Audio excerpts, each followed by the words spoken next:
মাঝরাতে দরজার কড়া নাড়ার শব্দে ঘুম ভেঙে গেল। আমি বিরক্ত ভাব নিয়ে দরজা খুললাম। দরজা খুলে অবাক কণ্ঠে বললাম, আরে তুই এত রাত্রে? আকাশ একগাল হেসে বলল, দোস্ত, অনেকদিন তোকে দেখিনি, তোকে দেখতে ইচ্ছে হলো, তাই চলে আসলাম। আজ রাতটা তোর সাথেই কাটাবো। আকাশ আমার ছোট্ট কালের বন্ধু। আমরা একই সাথে বড় হয়েছি। আমার বাসা থেকে ওর বাসা প্রায় 2 কিলোমিটার দূরে। অনেকদিন তার সাথে বিভিন্ন ব্যস্ততার জন্য দেখা করতে পারিনি। প্রায় 1 মাস হতে যাচ্ছে। আমার সাথে শুধুমাত্র দেখা করবার জন্য এত রাত্রে সে চলে আসবে বাসায়, তা ভাবতেই পারছি না। তুই কি বাইরেই দাঁড়িয়ে থাকবি? ভেতরে আয়, গল্প করি। 2 বন্ধু মিলে সারা রাত আজ গল্প করব। না রে দোস্ত, ঘরে বসবো না, চল বাইরে থেকে ঘুরে আসি। আমি অবাক হয়ে বললাম, সে কি রে, এত রাত্রে কোথায় যাবি? আর তুই এত সাহসী হলি কবে থেকে? কিছুদিন আগেও না সন্ধ্যের পর তুই ভূতের ভয়ে বাসা থেকে বের হতি না? এখন কি আর সেদিন আছে? চল বাইরে চল। আচ্ছা চল।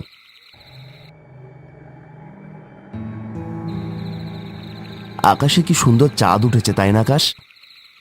হ্যাঁ, অনেক সুন্দর। আচ্ছা, তোর হয়েছে কি বলতো? আসার পর থেকে এত চুপচাপ কেন?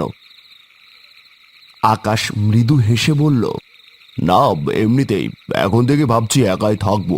সন্ধ্যের সময় ডিসিশন নিয়েছিলাম, সারা রাত একাই ছিলাম, কিন্তু এখন খুব বেশি ভয় করছিল, তাই তোকে ডেকে নিয়ে আসলাম। আমি আবারও অবাক হয়ে বললাম, একা ছিলি, ভয় করছিল কেন? বাসা থেকে কি তোকে বের করে দিয়েছে? না রে, বের করেনি। আর বের কেনই বা করবে, আমি নিজেই বের হয়ে এসেছি। আকাশ আমার হাত ধরে বলল, দোস্ত, আমার বাসায় একটু যাবি? আম্মু আমার জন্য খুব কান্না করছে। আম্মুকে একটু বলে দিয়ে আসবি আমি ভালো আছি, খুব ভালো আছি, আমার জন্য যেন কান্নাকাটি না করে। আমি আরো অবাক হয়ে বললাম, আমি তোর কথাবার্তা কিছুই বুঝতে পারছি না। কি সব বলছিস? বাসা থেকে কেন বের হয়ে এসেছিস? কি হয়েছে বলতো? চল তোকে বাসায় দিয়ে আসি। না রে দোস্ত, আজকে আর বাসায় যাব না, আর পরে আর একদিন যাব। তুই কি একটু যাবি দোস্ত? আম্মু খুব কান্নাকাটি করছে।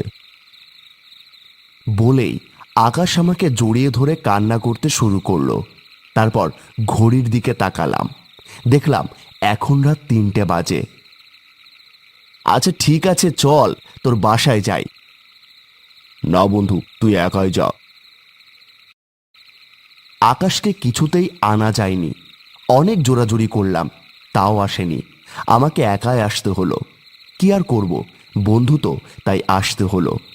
আকাশকে আবার রুমে রেখে আসলাম, আর বলে আসলাম, আমি খালাম্মাকে বলে দিয়েছি আমার কাছে আছিস এবং ভালো আছিস।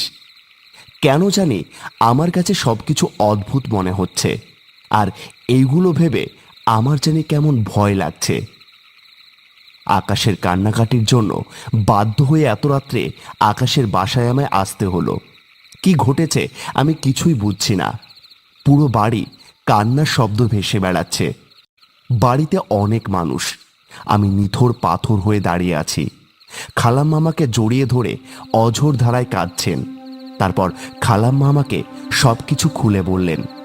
আমি খালাম্মাকে কিভাবে সান্ত্বনা দেব বুঝতে পারছি না। আমার কাছে সবকিছু এলোমেলো মনে হচ্ছে। কান্নার শব্দ শুনে আর খালাম্মার মুখ থেকে সবকিছু শুনে আমি নিজেকে ঠিক রাখতে পারছি না। এ আমি কি শুনলাম?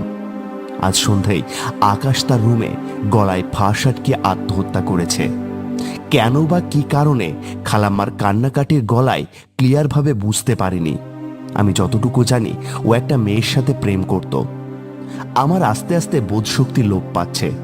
আমি তাহলে এতক্ষণ কার সাথে ছিলাম, কার সাথে কথা বললাম? আকাশই তো আমার বাসায় এসে আমাকে আসতে বলল। আকাশের লাশটা পুলিশের গাড়িতে তোলা হচ্ছে। শেষবারের মতো আকাশকে দেখলাম আমি। আমার সমস্ত পৃথিবী দুলে উঠল। মনে হচ্ছে সব কিছু দুলছে। চোখের সামনে থেকে সবাই আস্তে আস্তে দূরে সরে যাচ্ছে। অন্ধকার একটা জগতে হারিয়ে যাচ্ছি। দূর থেকে কে যেন কান্না করছে, তার মাঝে কে যেন বলছে, আম্মুকে বলিস আমি খুব ভালো আছি।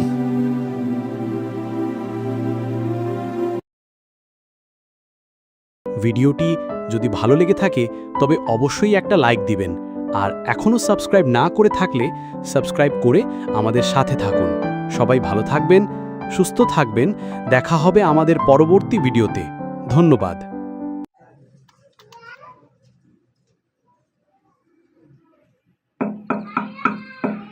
মাঝরাতে দরজার কড়া নাড়ার শব্দে ঘুম ভেঙে গেল। আমি বিরক্ত ভাব নিয়ে দরজা খুললাম। দরজা খুলে অবাক কণ্ঠে বললাম, আরে তুই এত রাত্রে? আকাশ একগাল হেসে বলল, দোস্ত, অনেকদিন তোকে দেখিনি, তোকে দেখতে ইচ্ছে হলো, তাই চলে আসলাম। আজ রাতটা তোর সাথেই কাটাবো। আকাশ আমার ছোট্ট কালের বন্ধু, আমরা একই সাথে বড় হয়েছি। আমার বাসা থেকে ওর বাসা প্রায় 2 কিলোমিটার দূরে। অনেকদিন তার সাথে বিভিন্ন ব্যস্ততার জন্য দেখা করতে পারিনি। প্রায় 1 মাস হতে যাচ্ছে। আমার সাথে শুধুমাত্র দেখা করবার জন্য এত রাত্রে সে চলে আসবে বাসায়, তা ভাবতেই পারছি না। তুই কি বাইরে দাঁড়িয়ে থাকবি? ভেতরে আয়, গল্প করি। 2 বন্ধু মিলে সারা রাত আজ গল্প করব। না রে দোস্ত, ঘরে বসবো না, চল বাইরে থেকে ঘুরে আসি। আমি অবাক হয়ে বললাম, সে কি রে, এত রাত্রে কোথায় যাবি? আর তুই এত সাহস